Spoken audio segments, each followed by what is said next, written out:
Jerry and Stephen Jones are headed to the NFL Combine while Coach Mike McCarthy holds down the fort here at the Star. I'm Bria Maranthus with Mike Fisher with your Cowboys latest.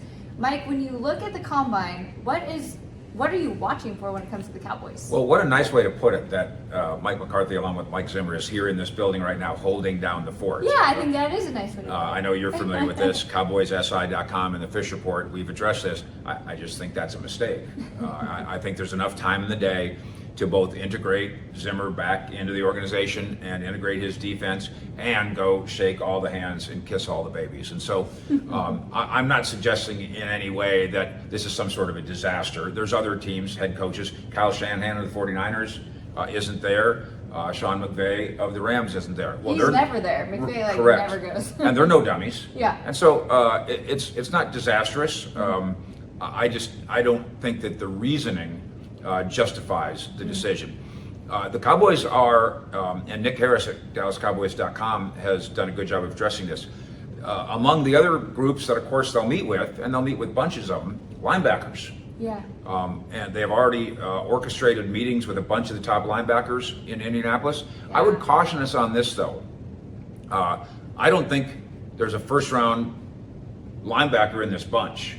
There's certainly not a first-round graded, and of course, mostly we're talking about off-the-ball linebacker, which is a Cowboy need. And so I would stress, and it's an old platitude, but I believe in it, that the draft, you just pick the best players, best available guys. BAA is what I like to call it because it sounds fun to say best available athlete. And then use free agency to go plug in, we need an off-ball linebacker, specifically that kind of guy at this kind of time, at this kind of price, and it doesn't have to be for 5 years.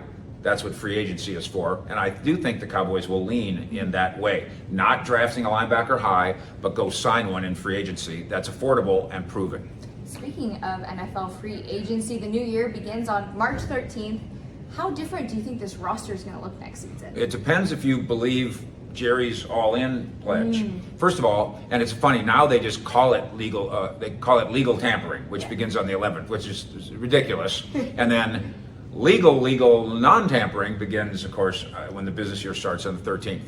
If you believe that Jerry Jones is all in the conventional meaning of that, and along with the hint in which he said, I'm not going to just think about the future, I'm going to think about this year, because around here for the last decade or so, they've tried to do both.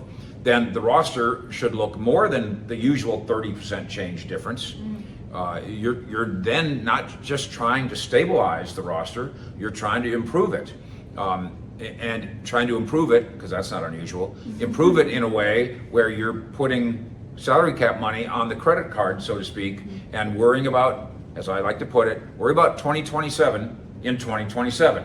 And starting on the 11th and right around the 13th, we're going to see what Jerry's true commitment level to that is. It's because the Cowboys almost never are early shoppers in free agency. For better or for worse, they end up buying on the third tier and getting a bargain for doing so. Brandon Cooks, now these were trades, but the concept is the same. Brandon Cooks is a bargain for how they acquired him. Stephon Gilmore, a bargain for how they acquired him. But that's not all in the way most Cowboy fans think all in means when Jerry says it.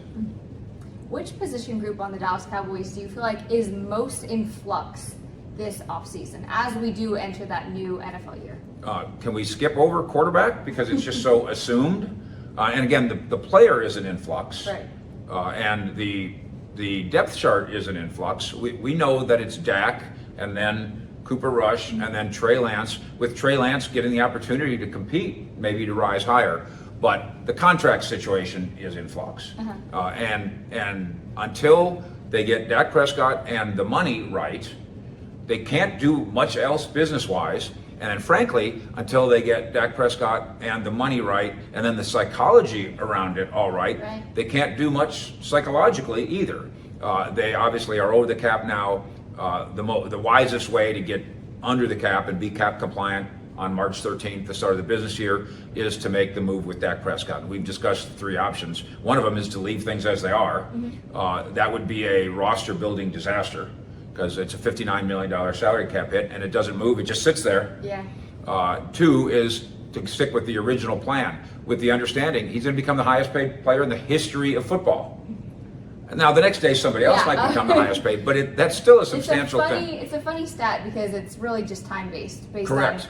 The next quarterback will get it. But I'll tell you, and when I say it, even if you're a Dak Prescott fan, and many are, it still puts a shiver up your spine because but he's not the best player ever. Yeah. That's not how it works. It's just not how it works. Yeah.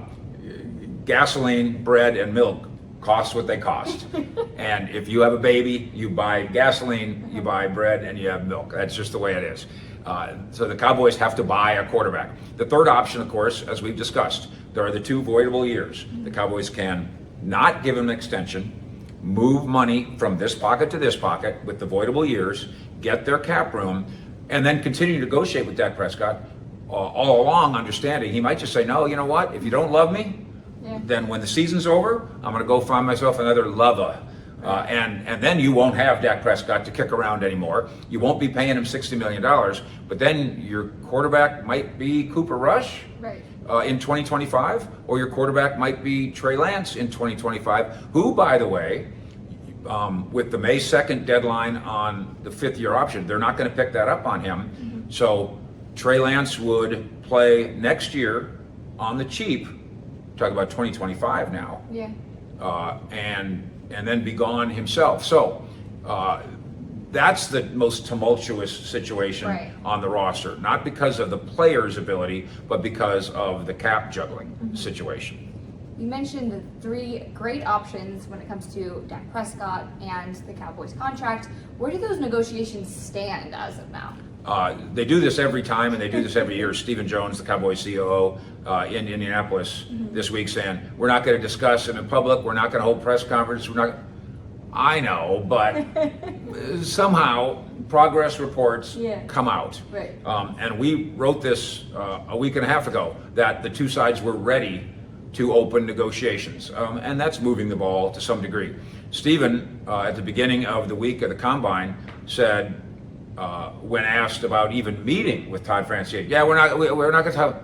Well, I guarantee you they are meeting with Todd France at the scouting combine, because that's what you do. It's a football convention in Indianapolis. They're going to meet with all the agents about all the big players. They'll meet with a bunch of agents on players that we don't know anything about at this time. But if you want to be an angry Cowboy fan, find out that they never got around to meeting about Dak Prescott. That would be egg on your face ridiculous. Yeah. That's coming. And you know, let's put down the Friday of the scouting combine as the right day, because I think by that time Jerry will be there, we'll be on the bus, Stephen will be there on the bus, the agents will be in town, and we'll all get on what used to be called the party bus until there was too much partying on it. Yeah. And now we just call it Jerry's bus. Funny how that works. There are a lot of top NFL free agents this season, including a lot of running backs. Now, when you look at this Cowboys roster, you could make the argument that running back is very much in flux. What do you see out there that might make sense for the Cowboys? You know, it's a game of musical chairs, and there's more really good backs than there are chairs. And so I wouldn't blame Team X. This could be the Cowboys, this could be Houston. This applies a lot of places where, you know, we'll just wait. Yes, because Saquon Barkley, somebody's going to give him $12 million. Great, there's one of the chairs. I don't know that they are. Josh Jacobs, $10 million. There goes one of the chairs. Austin Eckler, $8 million. There goes a chair. And again, I'm just making up these numbers as we go along. Well, eventually, Tony Pollard or Devin Singletary or Swift from Philadelphia, there's going to be that next level of guy, and they're going to be sitting there, and nobody's going to be giving them $12 million. And that might be the guy the Cowboys sign. I still think in this building, in fact, I don't think it, I know it. If they had to predict, it would be, we're going to draft a running back who might start for us. Certainly as opposed to going out and giving $10 million, which is the estimate Spot Track says on Derrick Henry, $10 million. This organization, I just don't believe is going to do that. You can make an argument that they should, but then you watch other teams in the NFL and how they operate, and you see Christian McCaffrey making his 16, but nobody else. Yeah. And maybe the Chiefs are an aberration because if you have Patrick Mahomes, it fixes a lot of things.